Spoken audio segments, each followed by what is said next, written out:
Hello, Oikos family, and welcome to the Oikos Family Podcast, episode 20. Thank you so much for joining me today.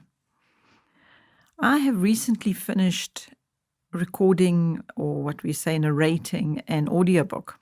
It's called Letters from Granny Oikos, and it's available for those of you who want to listen to it. Because I've just finished recording it, I thought that I would love to share it at the next podcast recording, because there was a little story that I wanted to share with you from this audiobook. And before I share the story, let me just tell you that this audiobook is available.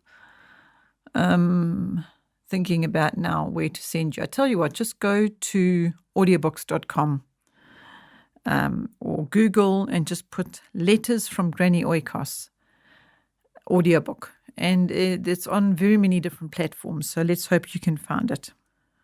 For now, however, let me read the little story from Letters from Granny Oikos. It's called Just a Mum. A woman renewing her driver's license was asked by the woman at registry to state her occupation. She hesitated, uncertain how to classify herself. What I mean is, explained the woman at registry, is, do you have a job or are you just a... Of course I have a job, snapped the woman. I'm a mum. We don't list mum as an occupation. Housewife covers it, said the recorder emphatically. I forgot all about the story until one day I found myself in the same situation. The clerk was obviously a career woman, poised and efficient, possessed of a high-sounding title like official interrogator or city registrar. What is your occupation? She probed. What made me say it, I do not know, but the words simply popped out. I am a research associate in the field of child development and human relations. The clerk paused, ballpoint pen frozen in mid-air, and looked up as though she had not heard right. I repeated the title slowly, emphasizing the most significant words. Then I stared with wonder as my pronouncement was written in bold black ink on the official questionnaire. Might I ask, said the clerk with new interest, just what do you do in your field? Coolly, without any trace of fluster in my voice, I heard myself reply, I have a continuing program of research in the laboratory and in the field. I'm working for my master's and already have 4 credits. Of course, the job is one of the most demanding in the humanities, and I often work 14 hours a day. But the job is more challenging than most run-of-the-mill careers, and the rewards are more satisfying than just money. There was an increasing note of respect in the clerk's voice as she completed the form, stood up, and personally ushered me to the door. I'm going to pause at this point of the story, and I'm just going to reread that paragraph where the mom was explaining what she does. But this time I'm going to put some of my own thoughts in between. Coolly, without any trace of fluster in my voice, I heard myself reply, I have a continuing program of research. My thoughts are, what mother doesn't?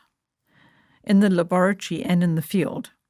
Well, I think moms would identify with this research happens indoors and outdoors. I'm working for my master's.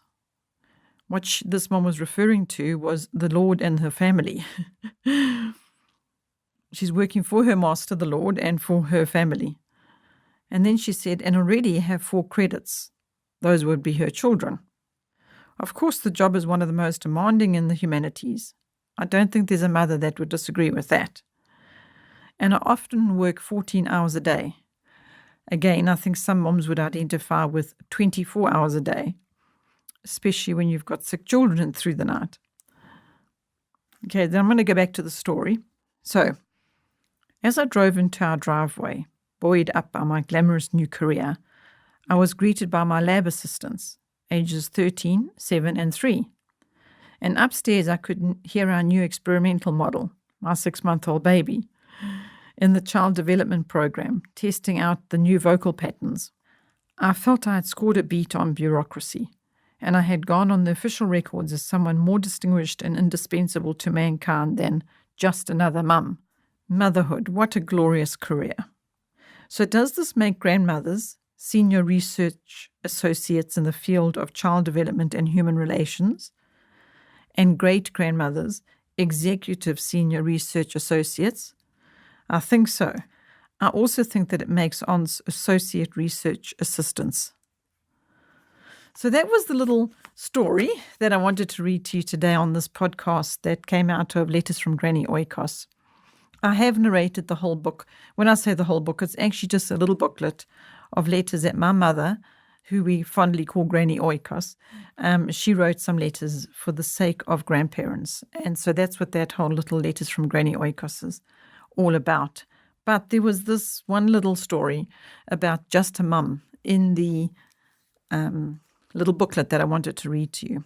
And the reason why is because I wanted to encourage you in your career of being a mum. You see, to me, it is just the most extraordinary privilege.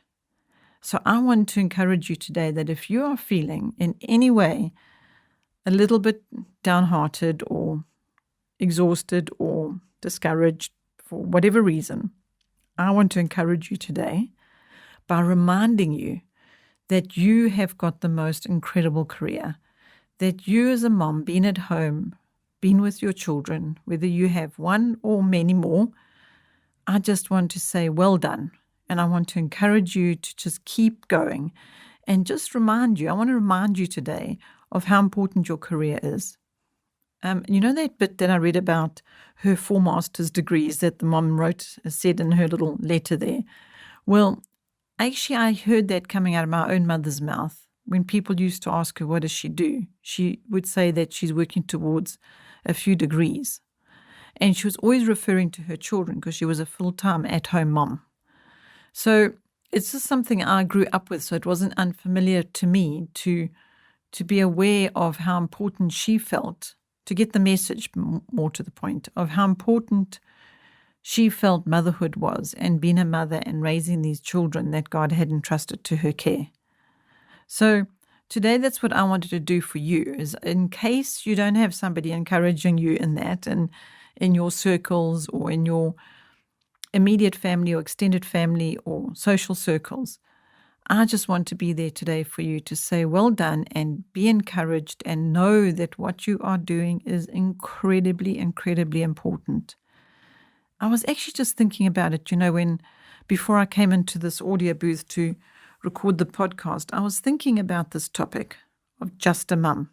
And I was thinking about how a mother at home with her children, starting the day, considering their needs, considering their well-being, mental, spiritual, emotional. I was just thinking, other people that are going to work, to a job, to a place of work where they may be having to train an individual or more, or train a group of people. They would be training adults in the workplace. But you're having to train little developing minds, and you're having to be sensitive to their emotional needs, and you're having to consider their development as in their characters and their training. So it's really, really big. It's really, really important. And it's serious. But even though it's so serious, of course, I'm sure you've gathered by now that I want to encourage you to have fun as well and just relax and enjoy the process. But today it was more about me just reminding you of the incredible importance, the very, very necessary work that you're doing. And I want to encourage you to continue with it. And please do not be discouraged in it. And please do not feel as though it's unimportant or not as important as somebody who is in a situation that they can have a title on their door, because the title on your door is a very, very serious and important one. So that is where I'm going to leave this podcast. It's going to just be a short podcast because I want you to spend time pondering on the importance of what you're doing for each one of the children that is entrusted to your care. And I also just want to thank you. I want to thank you for being committed to this, being committed to being a mum. Well done. Thank you for joining me on today's podcast. And next podcast, I'm going to talk to you more about being glad for about what you are doing. Thank you for joining me. Bye for now.